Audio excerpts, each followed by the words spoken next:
Sejam muito bem-vindos ao Bratancast, o seu podcast semanal, onde a gente vai falar sobre saúde, longevidade, gestão, espiritualidade. E hoje eu tenho aqui o prazer de receber uma convidada ilustre, doutora Flávia Puccini. Falei certo, né, Flávia? Falou. Falei correto. Doutora Flávia é fonoaudióloga, especialista em motricidade orofacial, e a gente vai discutir aqui um pouquinho sobre gestação, sobre qualidade, né, de alimentação nas mamães, como que isso influencia na criança e, mais do que isso, o desenvolvimento da fala, o desenvolvimento motricial, né? Então, Flávia, um prazer ter você aqui, né? Muito bom ter você. Quero te agradecer pela sua disponibilidade, pelo seu tempo. Eu sei que sua agenda é corrida. Você estar aqui com a gente é um grande prazer. Muito obrigado. Eu que agradeço o convite. Estou super feliz de estar aqui. É uma honra poder participar de um podcast assim, com temas tão importantes e relevantes para a saúde integral da mulher e da criança. E da criança. Sensacional. Conta um pouquinho para mim, Flávia. Como que você avalia, né, a questão do segmento da mamãe, né? Alimentação, nutrição, suplementação, o quanto isso influencia na saúde da criança? Eu acho que muito, praticamente 100%, principalmente no início da vida, né? Porque, primeiro que eu acredito muito na epigenética, que é essa modulação do gene para o bebê, né? Então, a gente sabe que isso existe e o tanto que isso é importante. Então, através da alimentação da gestante, a gente sabe que esse bebê já está sendo preparado. E como que ele vai desenvolver, né? E como ele vai desenvolver. Faz fundamental isso, né? Daí depois, tudo que essa mulher... Por que o leite materno é tão importante? Por que todo mundo preconiza o aleitamento materno até os 2 anos de vida, exclusivo até os 6 meses de vida? Pela riqueza que tem o leite materno. O que traz essa riqueza? Tudo que tem nessa mulher. Tudo que ela come, tudo que ela tem de anticorpos, de bactérias. Todos os nutrientes dela. Tudo passa pelo leite materno. E é isso que traz a riqueza para o bebê. Por quê? Porque vai já fazer essa microbiota intestinal, vai preparar esse intestino. Do bebezinho já. Do bebê. E esse preparo que vai acontecer nessa primeira fase do desenvolvimento dele vai determinar muita coisa para o resto da vida. Olha o quanto é importante, né? O quanto a mamãe se preparar ali, né? Acho que não só no período da gestação, mas acho que antes até dela engravidar, já esse preparo alimentar, né? Esse preparo com cuidado com a saúde, acho que já é essencial, né? É fundamental. É fundamental. Eu fiz congelamento de óvulos. E no congelamento de óvulos, eu fiquei mais de 3 meses, 4 meses antes, fazendo um preparo nutricional com toda a alimentação, com tudo que eu precisava de vitamina, de suplementação. Para poder congelar os melhores óvulos. Para poder melhorar óvulos. a qualidade dos óvulos. Nossa, quanto que mudou esse conceito, né? Antigamente a gente não tinha nessa discussão de, olha, o que a mamãe come, o que a mamãe faz, não se levava tanto em consideração como se leva hoje, né? Então, assim, a gente percebe que hoje esse cuidado é muito maior do que a gente via no passado. E o que você vê na sua prática, assim, as mamães que têm um cuidado mais efetivo com a alimentação, com a suplementação, o desenvolvimento da criança é diferente? É diferente. Então, por exemplo, a gente sabe que através dessa alimentação da mãe, a gente também vai favorecer o tipo de bactéria que vai ter no intestino dessa criança, que vai favorecer ela comer ou não tipos de alimentos, ela gostar mais ou menos de alguns tipos de alimentos. Explica mais isso agora, eu fiquei curiosa. De acordo com a alimentação da mãe, Sim. A gente já pode criar uma seletividade alimentar para o bebê? Já, por quê? Porque, por exemplo, já tem vários estudos até que mostram que, por exemplo, mulheres que fumam durante a gestação têm mais chance de ter bebês obesos, crianças com obesidade. Por quê? Pelo tipo de bactéria que você tem no seu intestino. E o que acontece? Quando você come, que a criança come, essas bactérias que vão ter mais, elas vão estar mais afloradas. Então, aquilo lá vai ser mais aproveitado e vai dar um melhor prazer para bebê e criança. Então, eles têm mais predisposição a comer alguns alimentos do que outros. Isso. Então, já tem estudos que mostram isso. Então, a alimentação da mãe... E outra coisa, não só na vida intrauterina, mas depois o comportamento alimentar dessa família também faz toda a diferença. Faz, né? Porque acaba sendo até a cultura da criança, né? O meio que ela está inserida, né? Por isso que muitas vezes a gente vê pais que são obesos, né? A criança acaba tendo a mesma tendência, até mesmo por observar e ver esse hábito constante na família, né? Do que ela vai... Como que ela vai se alimentar, né? Não adianta o pai falar assim, filho, tem que comer fruta, tem que comer verdura, e o pai come não nada. come nada, né? Então fala que estímulo que essa criança tem para seguir algo saudável. Não tem, né? Porque a criança vai aprender muito por observação, né? Por semelhança do que ela está vendo, né? Daí dificulta muito a alimentação. Muito. Você acha que o que a mãe come, né, durante a gestação, como ela se prepara, pode interferir na produção do leite dela? Ela ter mais leite, menos leite? Ela ter dificuldade para iniciar a amamentação ou não tem essa relação? Para iniciar, eu não sei te dizer. Mas enquanto ela está produzindo esse leite durante a amamentação, sim. Tem interferência. Tem interferência. Então, tanto que várias vezes essa mãe tá com baixa produção de leite, para poder recuperar essa produção de leite, o que a gente faz? Entra com chás que estão voltados para a produção de leite, vários tipos de alimentos que vão ajudar a aumentar a produção de leite também. Então, isso, enquanto a mulher está produzindo leite, sim, isso é bem evidente. Agora, antes, eu não sei te falar, porque ela não está produzindo tanto leite ainda, é só o colostro, Só né? o colostro. Então, ela nem pode produzir tanta coisa. Mas agora eu não sei quanto ao preparo dessa mama. E o colostro, você acha importante? Muito.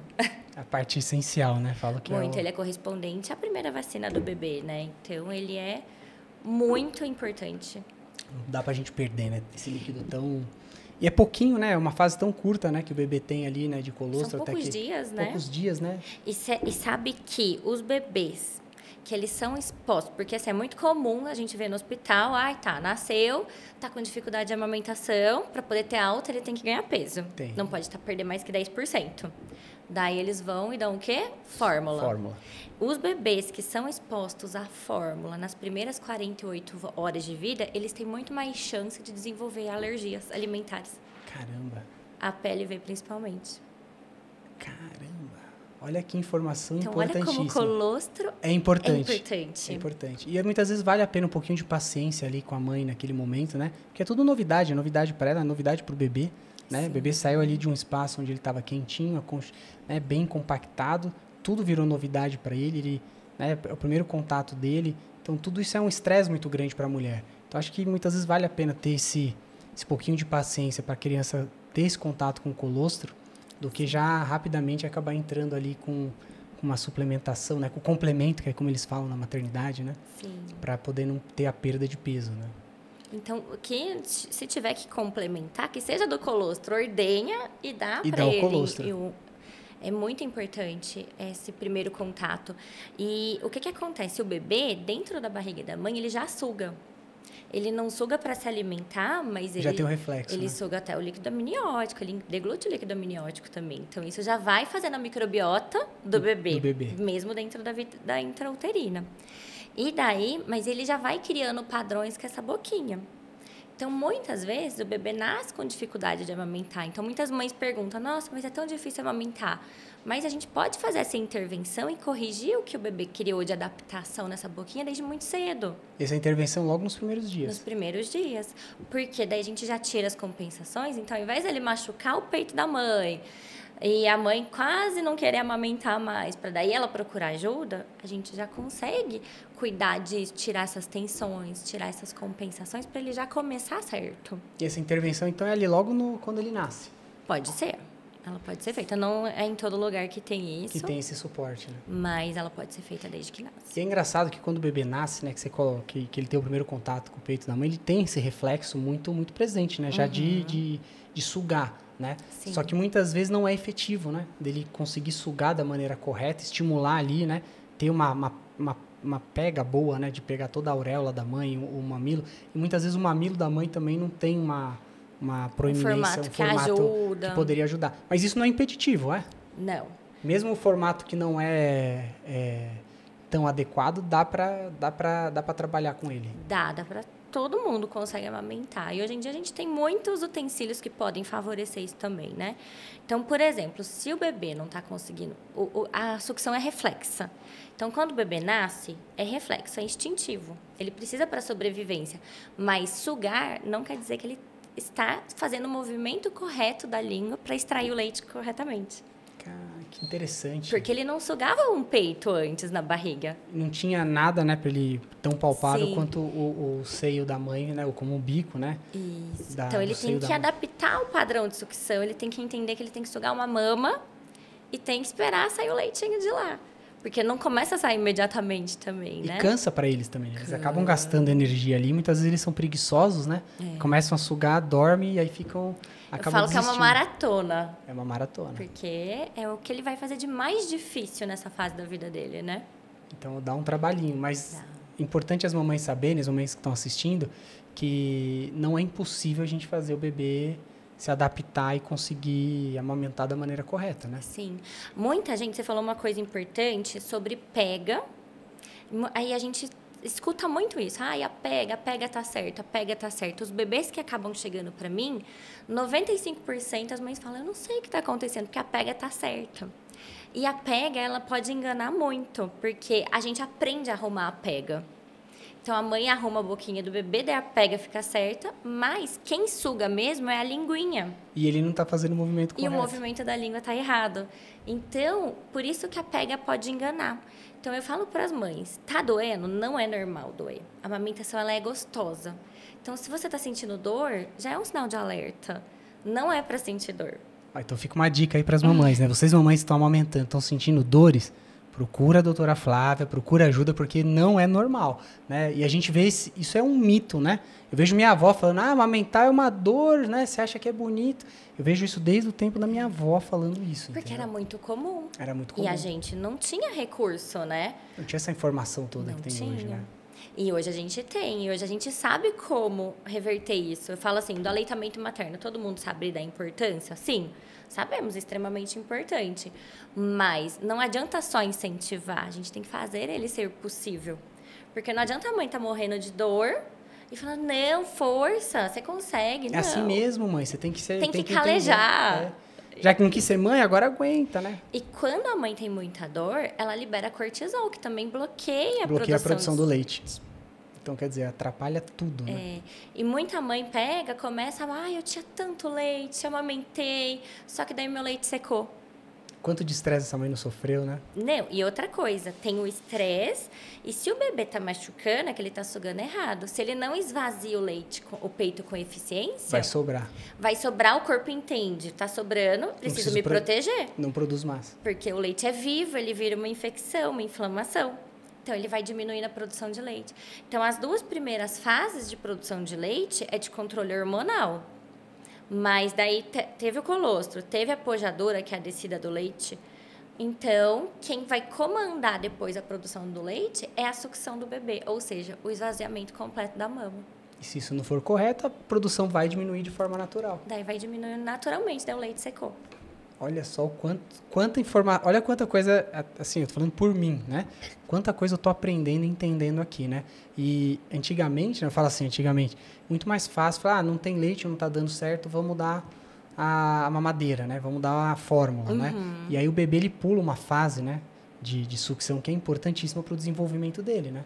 Sim. Essa fase, né, do sugar o peito da mãe, ela é muito importante para desenvolver várias outras coisas com o bebê, né? Muito. Porque a linguinha do bebê, quando o bebê nasce, a língua ocupa todo o espaço da cavidade oral. Então, a gente vê que a língua não tem... Na boca do bebê não tem espaço, a língua ocupa tudo. E daí, por que a boca do bebê é tão pequenininha? Porque a língua não sabe se movimentar, ela precisa do apoio da mandíbula. E daí, ela vai aprendendo a se movimentar de acordo com esse crescimento da boquinha. E ela precisa aprender esse movimento... Por quê? Para depois da alimentação. Então, daí, antes da alimentação, o bebê começa com a fase oral. Então, a boca, ela tem que estar funcionando bem e ele tem que ter prazer nessa boquinha. Então, por exemplo, esse bebê desenvolveu alergia à proteína do leite de vaca, que é o mais comum em bebês. Um APLV. Daí, volta aquele refluxo ácido, porque ele tem alergia. Daí, ele vai associar a boquinha e a alimentação com desprazer. E vai criar uma... Daí, além disso impactar na introdução alimentar, o que vai fazer? Vai fazer com que ele não tenha prazer em explorar a boquinha, em levar as coisas na boca, que é onde ele aprende a controlar o movimento da linguinha, que é preparatório para a introdução alimentar, para ele controlar o alimento dentro da boca. Sensacional. Quer dizer, os bebês que não desenvolvem essa fase, né, do aleitamento materno, eles têm uma chance maior, por exemplo, de ter problemas na hora da deglutição quando você evolui a dieta do bebê, de uma dieta ali da papinha, de uma sopinha para uma dieta mais sólida? Depende da dificuldade do bebê. Então, por exemplo, bebês com linguinha presa que não foram diagnosticados, muitas vezes eles voltam com dificuldade na introdução alimentar. Então, não engasgava o bebê, ficava de boquinha aberta, postura de língua baixa, acabou desmamando. Ou tem bebês até que passam batido na amamentação e conseguem amamentar, mas chega na introdução alimentar e não consegue evoluir. Então, é uma criança que não abre a boca para comer, não tem prazer para comer, cospe tudo. E aqui vai criando uma seletividade, né? Vai criando uma seletividade. E como que você quebra isso? Como que você resolve isso? Primeira coisa, quanto antes a gente identifica que não está saudável essa introdução alimentar, é melhor. Por quê? Porque quanto mais o tempo vai passando, mais questões. Quando a gente vai falar de problema alimentar, a gente tem que investigar as coisas, a parte motor oral, se essa boquinha tem condição de alimentar ou não. A gente tem que ver as condições orgânicas, como é que está toda essa parte de digestão que vai impactar nessa boca também.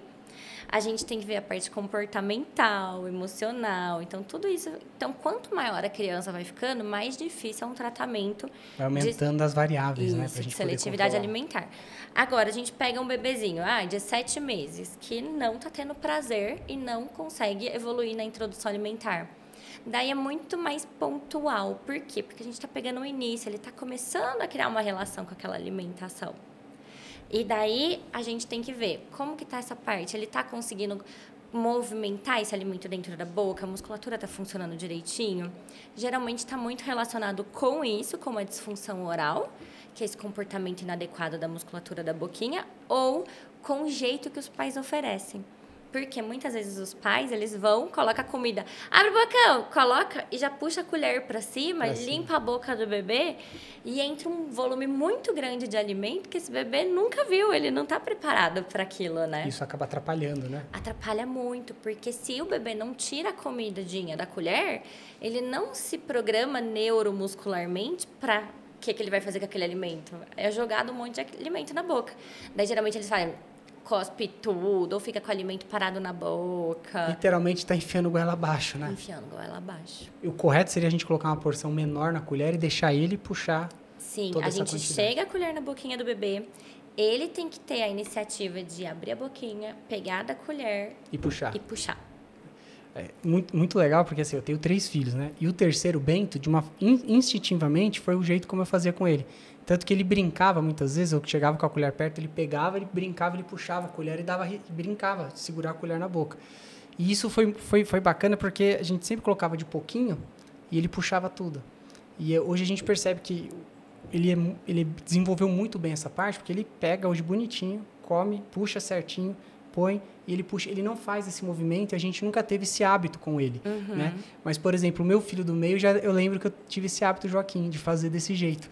E com ele tive maior dificuldade, entendeu? Inclusive para poder ter uma diversidade de alguns alimentos, entendeu? E é justamente o que tem alergia. Olha só. É justamente o que tem alergia. Sim. E daí a alergia impacta em outras coisas também, em várias né? outras frentes, né? Limita muito, né? Limita. Então, quer dizer, aquela mamãe que tá ali na maternidade e não conseguiu aumentar de forma efetiva, o ideal já é intervir ali, já nos primeiros dias. Quanto antes, melhor. Por quê? Porque senão vai virando uma bola de neve. Então, um bebê que está com uma semana, com alguns dias, qualquer coisa que você for fazer é muito rápido, porque o bebê está se moldando, ele está aprendendo, então é muito rápido.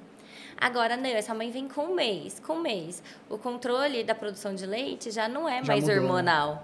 Então, já caiu a produção de leite, o peito está machucado, daí está muito machucado. A mãe já está traumatizada. Daí ela já não aguenta mais dar o peito, daí ela já quer dar com outro utensílio. E tem uma falsa ideia de que copinho, de que colher dosadora não causa desmame. E causa desmame também. Até o copinho? Até o copinho. Então, eu tenho vários bebês que chegam e desaprenderam completamente a sugar porque só bebem no copinho.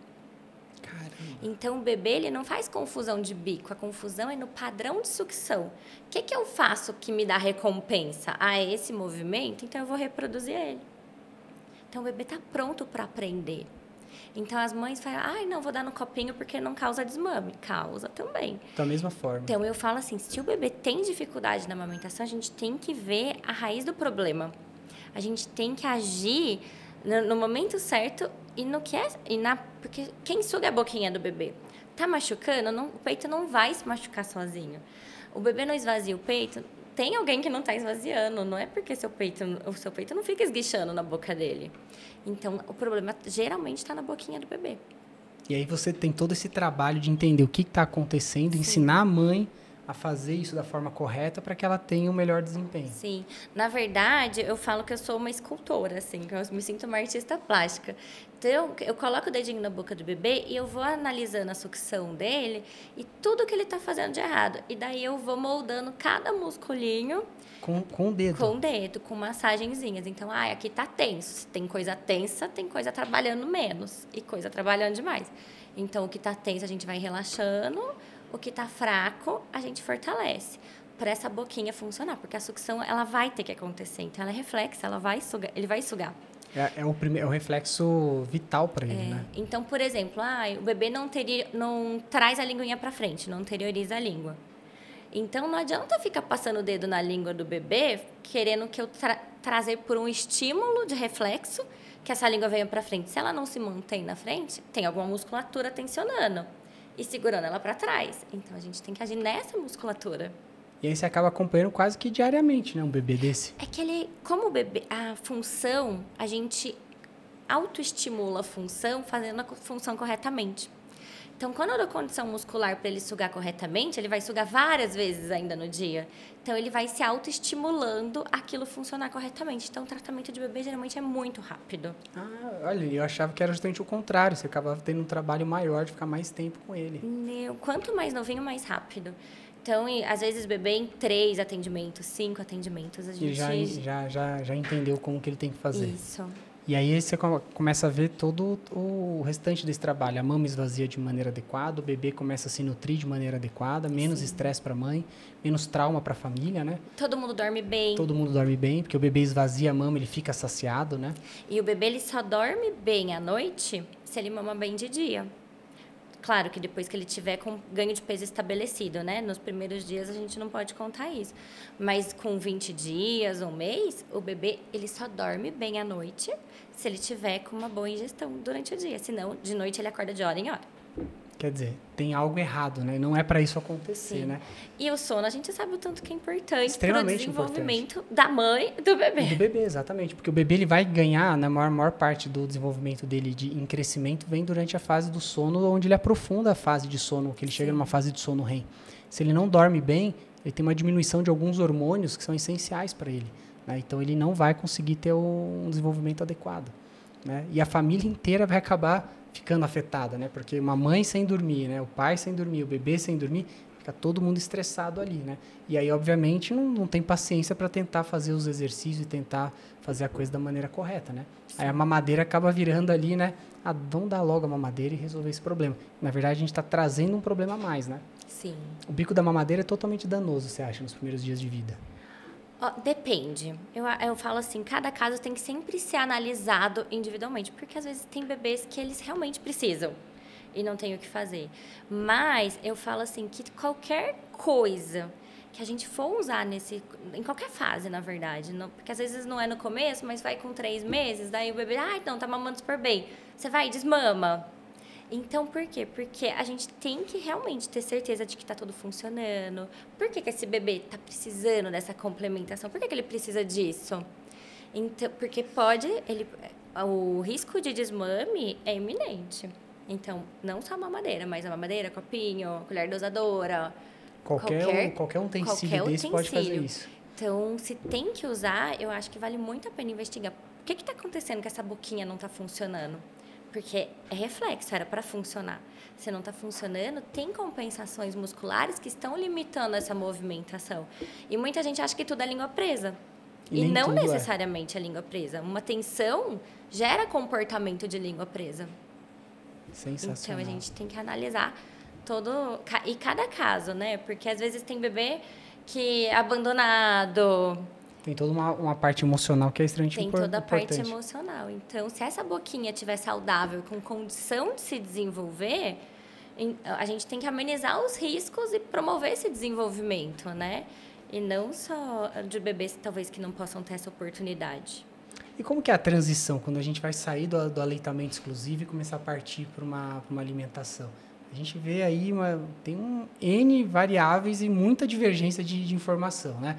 Ah, é suquinho, é papinha, tem um monte de coisa. Se a gente for procurar, né? Eu falo, a gente ouve de todas as opiniões e até tecnicamente a gente ouve, um tem uma tendência para isso, outro te dá uma tendência de fazer desse jeito, e os pais acabam ficando perdidos no meio. E aí, eu vou dar o quê? Dou o suquinho, dou a papinha, dou com um pedacinho. Não pode pedacinho? Pode. Como que é essa transição? Como que ela deve ser feita? Tá, então, primeira coisa que tem, o bebê ele deve começar a introdução alimentar com 6 meses. Antes, a gente até acreditava que quando o bebê tinha alergia, tinha algum outro tipo de problema, refluxo, o ideal seria antecipar essa introdução alimentar. Hoje a gente já sabe que não, que o intestino do bebê não está pronto. Não tá pronto. Então, tem mais riscos de desenvolver problemas alimentares, alergias, entre outras coisas depois. Então, o ideal é começar realmente com 6 meses. Agora, uma coisa que eu falo, a gente tem o possível e o ideal. O ideal é que a criança saia comendo pedaço, né? Mas não é a realidade. E o que eu preciso? Eu preciso que essa criança, quando ela vai fazer a introdução alimentar, que ela confie na boquinha dela. Para ela poder ter prazer e ter curiosidade de explorar mais coisas. Então, tem bebê que ele realmente está pronto para pegar um pedacinho, fazer um BLW, pegar na boca e conseguir se virar com aquilo. Tem bebê que não. Que vai engasgar. Vai engasgar. Então, uma coisa que eu falo, muito mais importante do que, tem que ser triturado, tem que ser amassado, tem que ser pedaço, é a gente identificar como que esse bebê está pronto, para a gente começar de um jeito que ele vai ganhar confiança nele, ele vai ter prazer e motivação. Mais importante do que como começar é como evoluir. Então, eu tive que começar, meu bebê ele tem dificuldade na boquinha, eu tive que começar com papinha triturada. Mas em 1 mês ele está comendo amassadinho. Perfeito, o importante é você evoluiu. Não, eu comecei com amassadinho, bem amassadinho, e com 1 ano ele continua no amassadinho. Tá errado. Tem coisa errada. Então, a gente tem que evoluir. Essa criança tem que ter prazer. Não é cada um tem o seu tempo. A criança tem o seu tempo, claro. Mas a gente tem que respeitar, mas a gente tem que ficar atento aos sinais. E estimular também, né? Estimular. Então, ele não tá tendo prazer, ele não tem intenção, ele não explora, ele não gosta de comer. Tem coisa errada. Então, o correto é evoluir de uma papinha para os pedaços com um intervalo de tempo não muito extenso. Sim. Eu gosto muito da alimentação participativa, que a gente consegue dar a papinha amassada. Eu gosto muito dos alimentos separados, para a criança poder explorar a textura e sabor de cada um. E junto, um alimento em pedaço. Porque daí a gente usa, essa criança não está pronta para o BLW, ela não gosta. Então, a gente deixa mais durinho e usa como mordedor, como um jeito de explorar, através do alimento, os movimentos dessa boquinha, o prazer do sabor, então texturas. Faz um mix ali, né? Você dá a papinha para ele se alimentar e deixa ele ir testando as texturas diferentes. Sim. E deixa ele por conta própria, ele pegando e estimulando? Pode deixar. E isso é muito legal porque, além de tudo isso, da gente estar preparando essa boca, a gente está preparando e cuidando do sistema sensorial do bebê, né? O sistema sensorial é o que organiza o bebê para receber informação do mundo e dar uma resposta adaptativa. Está relacionado com o autocontrole, aprendizado, com tudo. Então, quanto mais ele tiver essa exploração, o que aconteceu na pandemia? A gente teve muitos problemas de crianças que ficaram paradas em casa, em tela. Então, que estímulo você tem? Tela. Estímulo visual. E elas tiveram muitos problemas sensoriais, disfunções sensoriais. E quem que é clássico de disfunção sensorial são crianças que têm TEA, o autismo. Porque elas têm uma dificuldade de regulação, né? E daí elas começaram a ter esses comportamentos.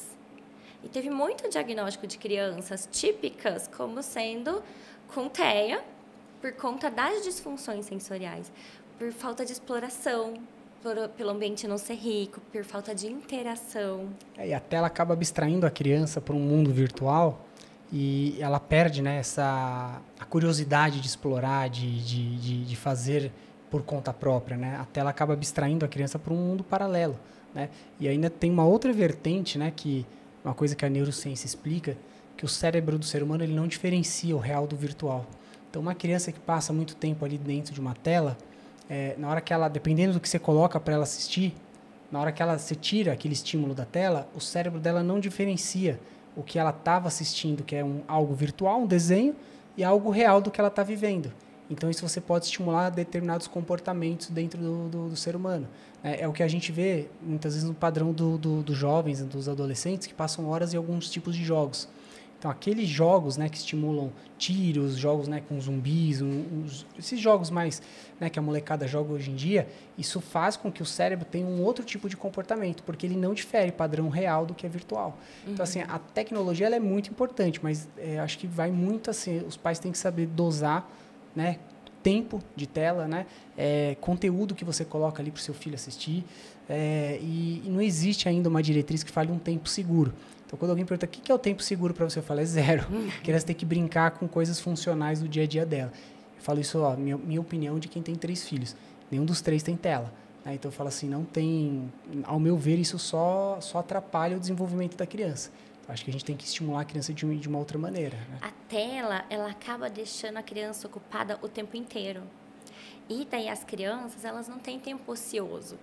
Isso é importante, né? É importantíssimo para o desenvolvimento, porque o tempo ocioso vai aflorar a criatividade, a imaginação, vai dar sentido, ele vai inventar brincadeiras, ele vai explorar movimentos do corpinho, ele vai descobrir coisas, ele vai pensar na vida. E isso é muito legal, né? É muito. Eu vejo porque como a gente não é adepto à tela, né? Então, assim, a Bela já tem uma criatividade muito grande. E aí, nesse tempo ocioso, o que ela fazia? Ela pegava os irmãos... E ela inventa uma brincadeira de lojinha, inventa uma brincadeira de história e cria ali umas coisas que às vezes eu fico olhando e falo, cara, é sensacional essa criatividade. Mas por quê? Porque ela ficou ali um tempo sem fazer nada, aí de repente chamou os irmãos, vamos brincar disso? E não tem a tela. Então, se não tem a tela, a gente vai ter que se virar com o que tem. E é legal porque eles acabam desenvolvendo coisas que a criança que está na tela não tem essa criatividade, né? E isso é uma coisa nítida a diferença. O desenvolvimento de crianças que têm muito acesso à tela e de quem não tem. De quem brinca. De quem brinca. E é criança de verdade, né? Flávia, agora, qual que é a sua opinião técnica e opinião pessoal da mãe que faz a oferta de alimentos com uma tela para a criança se distrair? Então, isso acontece muito. Por quê? Porque muitas mães, às vezes, vão começar a introdução alimentar e a criança não quer abrir a boca. Então, ao invés de procurar ajuda, elas colocam a tela e enfiam a comida na boca da criança. E distrai, né? Tipo, então, a criança, ela se alimenta sem ter a menor ideia do que ela está comendo. Sem entender o sabor, né? Ela não entende o sabor, ela não entende textura, ela está só engolindo. Não entende nem a quantidade, né? Não. Então, e daí elas conseguem aumentar a quantidade também, para poder comer mais rápido. Então, é muito comum isso acontecer com as mães que têm dificuldades alimentares em casa. Porque as mães vão ficando angustiadas, desesperadas, coitadas. Elas falam, meu Deus, o único jeito do meu filho comer é colocando a tela. Mas isso é muito prejudicial. Então, toda vez que a gente vai fazer esse tipo de trabalho, uma das primeiras coisas que a gente tem que fazer é desconstruir a imagem que a tela está ajudando, né? E outra coisa, na nossa cultura, o momento de refeição, de alimentação, ele é muito mais do que só sentar e comer e encher a barriga. Exatamente. Que é o momento que a gente vai falar do dia, que a gente vai conversar, vai socializar, vai ver, vai sentir aquilo. Então, culturalmente no Brasil, né, o momento da refeição... E os pais, eles muitas vezes acabam dando esse exemplo errado também, né? Vão pra mesa com o celular na mão e... Dá comida pra criança antes. Não, vai dar muito trabalho. Dá comida antes, põe a criança pra dormir e senta na mesa pra comer. Pra comer, exatamente. E as crianças acabam não participando desse momento de refeição. Então, assim, e favorecendo a tela. E aí eu acho engraçado, tem casas que o pessoal tem uma televisão na cozinha. Aí come todo mundo vendo. Televisão. Né? E ninguém se conversa, né? É uma coisa que... Uma regra que a gente tem em casa é assim, a mesa é um lugar de aliança, né? É um lugar da gente sentar e conversar. Então, na mesa não entra celular, não tem tela. Minha casa tem uma televisão só, então se é pra gente ver alguma coisa, a gente assiste junto, não tem televisão nos quartos, só tem uma televisão que é na sala. E a regra é a seguinte, todo mundo senta junto e sai junto. Então, enquanto o último não acabar, ninguém levanta, a gente vai conversar, vai ficar ali interagindo. E eu vejo o quanto isso é importante, porque às vezes ali na mesa a gente come, bate papo, conversa, a gente fica ali 2 horas. É muito legal essa troca, né? E eles aprendem que a mesa ali é um lugar de família, onde a gente vai celebrar e vai ficar ali enquanto família. Enquanto o último não termina, não tem conversa. Fala, o Joaquim é o mais rápido, né? O do meio, ele... já acabei, posso sair? Não, seu irmão ainda não acabou. Não tem problema, pode ficar aí com a cara feia, mas vai esperar, a gente vai ficar aqui. E daqui a pouco começa a bater papo, começa a contar alguma coisa dele, e quando vê, ficou aquele momento super divertido e uma coisa que já virou um hábito. Então, as refeições, né, são feitas sempre juntas, né? Então, principalmente final de semana, que a gente está o tempo inteiro junto, café, almoço, janta, todo mundo junto na mesa, né? Então, isso é o ideal. E sem nenhum estímulo de nada, totalmente ausente de algum estímulo visual. E é a hora que as famílias se conectam, né? É a hora que você olha no olho, que você bate um papo, que você entende o que você pergunta do dia, né? Hoje a gente vai em restaurantes, a gente vê as pessoas sentadas numa mesa, um casal, né, comendo e cada um com o celular, vendo alguma coisa e não estão interagindo, né? Isso é um perigo imenso, né? Ou seja, a gente está aumentando um gatilho de ansiedade gigantesco, né? Porque o ser humano está ali parado, não está vivendo o tempo presente, está sempre um passo à frente, sempre pensando e daqui a pouco, e ali eu preciso fazer, preciso realizar, daqui a pouco tem alguma coisa, não está no tempo presente, aumentando um gatilho de ansiedade de forma desnecessária. Né? Então, eu vejo isso como, minha opinião, um mal terrível. Né? É um mal terrível. E a gente tinha que aproveitar, é tão gostoso, né? E a criança, ela tá ali para ser moldada. Então, muitas vezes a criança não vai entender porquê daquilo, mas depois ela vai sentir falta. Vai. E a criança, uma coisa que acontece muito também, os pais hoje em dia têm medo de frustrar as crianças. Isso é outra coisa que eu vejo. De falar não e a criança fazer uma birra e ficar brava. De falar não, nossa, ele ficou chateado comigo, poxa. A criança, ela precisa dessas frustrações. Precisa entender. O que limita ela para ela se organizar e se desenvolver. E até mesmo para ela entender, nem tudo é do meu jeito, e eu vou ouvir não e ok. E aí a gente vê coisas que a gente vê hoje em dia, né? A criança não é frustrada dentro de casa, ela cresce, vai pro mundo, é frustrada, né, lá fora, e aí não sabe lidar. E aí a gente vê coisas do tipo assim, né? A menina tem 17 anos, o namorado terminou, quer se matar. Porque ela nunca foi frustrada, ela nunca ouviu um não dentro de casa, né? Eu tenho uma história que muito engraçada. A Bela vai fazer 12 anos, né? E aí, o ano passado, nas férias dela, ela falou pra mim assim, posso conversar com você? Eu falei, pode. Não, papai, eu queria fazer uma negociação com você. Eu falei, pode, fica à vontade. Ela falou, não, depois da janta. Eu falei, tá bom. Aí a gente jantou, depois da janta, ela falou, vamos lá na sala, vamos? E ela é muito inteligente, ela começou, não, porque eu sou uma boa aluna, sou uma boa menina, não te dou trabalho. E começou a colocar um monte de qualidades boas. Aí eu falei, sim, concordo com tudo que você está me falando. Aí ela falou assim, então, com isso eu queria te pedir um celular. Porque aí com o celular nas férias, eu vou poder falar com as minhas amigas, eu vou poder me conectar. Eu vi que é um direito, minha amiga falou que é um direito meu poder falar. Então, assim, eu queria um celular. Aí eu falei assim para ela, filha, eu vou te falar uma coisa. A resposta continua sendo não, tá? Aí eu falei, agora você vai me ouvir. Eu falei, primeiro que eu não negocio minha autoridade com você. Esse é o ponto número 1. Eu não negocio minha autoridade. Isso que você está falando, vamos negociar, está fora de cogitação. Eu não negocio minha autoridade com você. A minha autoridade de pai, quem deu foi Deus, para te cuidar e te fazer mulher. Então, isso eu não vou negociar nunca com você. O que eu achar que é errado, vai continuar sendo errado. Isso não tem discussão. Segundo ponto, o que sua amiga te contou, que é um direito seu, ela pode até estar te falando alguma coisa que tem algo que seja razoável. Eu falei, mas ela é só tua amiga. Eu sou teu pai. Eu sou muito mais que teu amigo. Porque o que eu vou fazer por você a vida inteira, tua amiga nunca vai fazer. Então, assim, o fato de você falar que ela te falou algo e você traz isso para mim como algo, olha, é um direito, você está me afrontando. E aí, esse é o segundo ponto que eu não vou permitir você me afrontar. Então, além de você não ter o celular, a sua mesada está cortada até você entender que eu sou teu pai. E aí ela começou a chorar, ela subiu pro quarto dela e chorou por 2 horas e chorava alto na tentativa de me comover. E eu segui a vida lá embaixo, a gente conversando. Depois de 2 horas ela desce. Não tem... Eu falei, nem cogita se tem acordo, que não vai ter.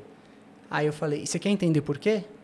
Quero. Aí eu sentei ela e falei, olha, o celular vai te dar mais ansiedade. Você vai ver conteúdos que eu não vou controlar. Tem um risco para a tua saúde mental, tem um risco para a sua saúde física. Eu não sei o que vão falar com você, o que vão te induzir a fazer. Então, por isso, por te amar tanto, eu vou te falar não. Hoje você pode até me odiar, mas a resposta vai ser não e um dia você vai me agradecer. E mantive. É difícil? É. Mas se a gente não frustrar e não falar esse não, a gente vai estar assinando embaixo amanhã coisas do tipo de um adolescente, como eu vi, né, algumas semanas um colégio aqui da região, que um menino pediu para a menina um beijo. 15 anos. Ela falou não, ele pegou uma faca e ameaçou ela. Então, a gente vai começar a ver coisas desse tipo. Então, assim, isso não dá, né? E o culpado são os pais, né? São os pais. Então, eu falo assim, a criança, é como você falou, né? Eu vou lapidar. A criança ali é um diamante, né? Vai dos pais lapidarem essa criança para que ela seja o diamante mais lindo que tem. Então, tá na mão dos pais a gente fazer esses cuidados. E a criança é tão linda, né? Que ele pega, ele vai e briga. Não sei o que é. Seu chato, não gosto, né? Chora, volta, abraça, fala, ai, te amo. Te amo. E tá tudo bem, entendeu? Porque ele se organizou. Ele entendeu os limites dele. Exatamente. Então, eu falo assim, a gente tem que ser sempre honesto com a criança, né? Pegar e falar, olha, vai acontecer isso, vai ser assim, assim, assado. Porque ele tem que ter em você o porto seguro. Exato. De que confia em você. Mas, pronto, não tem como negociar.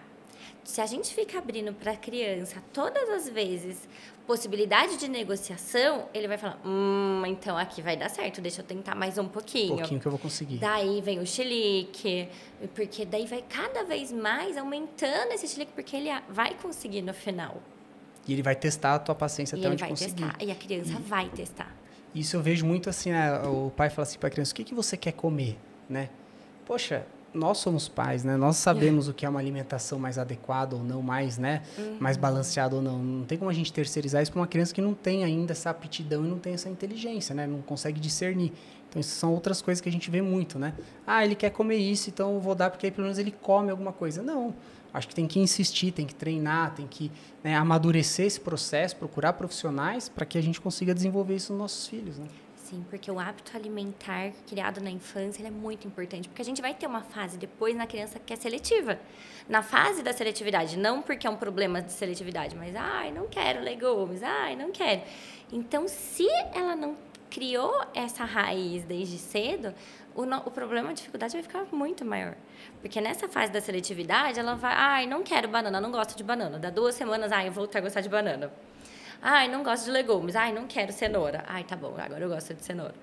Mas a criança, ela não aprende a explorar, né? E dá oportunidade para coisas novas, E dá oportunidade, né, para coisa nova. Então, ela vai ficar sempre naquela. E a criança, ela não tem capacidade. Não dá para você pegar e falar assim, filho, o que você quer comer hoje? Um hambúrguer. Tá. E hoje? Pizza. Tá tudo bem, vamos lá. Hoje eu quero chocolate. Porque ele só come isso. Eu já ouvi muito isso. Ele só come isso. Se eu não dou isso, ele não come nada. Eu falo, tá bom, então deixa eu não comer nada, uns 2. Deixa eu comer nada um dia para ver se aquele prato, né, balanceado de arroz, feijão, legumes, um prato diversificado, se não vai fazer sentido para ele. Agora, se a criança pega, não dá, ela realmente tem um problema alimentar, daí é com ajuda. Exatamente. Não é oferecendo tudo para a criança, é buscando ajuda de profissionais que vão saber orientar da maneira adequada. E não, vai.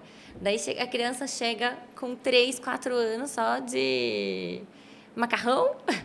Macarrão instantâneo, macarrão instantâneo, salsicha, aquelas coisas prontas. Mas ele só come isso, ele não come isso. Nuggets, né? Eu falo assim, aqueles crimes contra a saúde da criança, né?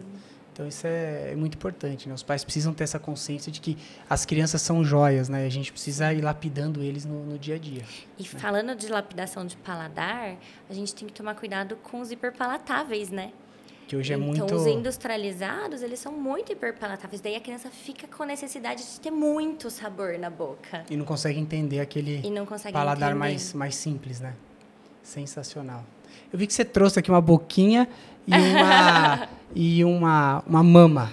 Uma mama. Essa boquinha aqui, ela é para ilustrar a linguinha presa.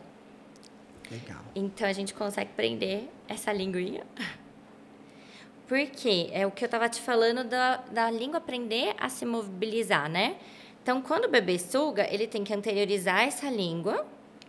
E quem mexe é a parte média da língua para criar o vácuo que vai tirar o leite da mama.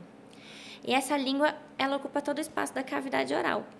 Quando o bebê começa a trazer a mãozinha na boca, ele vai começar a dissociar esse movimento da linguinha e da mandíbula. E daí, ele dissociando o movimento da língua e da mandíbula é o que ele precisa para quê? O que ele faz com isso? Jogar o alimento de um lado para o outro e Vai controlar o alimento. Então, ele precisa dessa habilidade para ele ter prazer quando colocar um alimento na boca, porque ele vai controlar. Eu falo, imagina a gente colocar... Você está com fome, você vai comer um churrasquinho, você acha que é de filé mignon, é de gato. E daí você mastiga, aquilo não degrada a nossa boca, você não cansa, você não sabe o que fazer. Você não vai querer comer mais. Vai ficar parado, vai te incomodar. Vai ficar parado, vai te incomodar. E daí, com a evolução dos alimentos e das texturas alimentares, ele vai precisar fazer mais movimentos com essa língua, que vai refinando mais ainda essa musculatura, que prepara essa língua para os movimentos da fala. Sensacional, né? Quer dizer, então, tudo tem uma... tudo ligado. Tá tudo interligado. Então, se essa linguinha ela não se movimenta, seja por uma linguinha presa ou por uma tensão, por uma disfunção, a gente não vai aprendendo a mobilizar. Isso que você acaba treinando e estimulando com o bebê. Sim. Então, Muito a gente legal. prepara essa boca para ela funcionar. Para ficar funcional. Sim. Sensacional.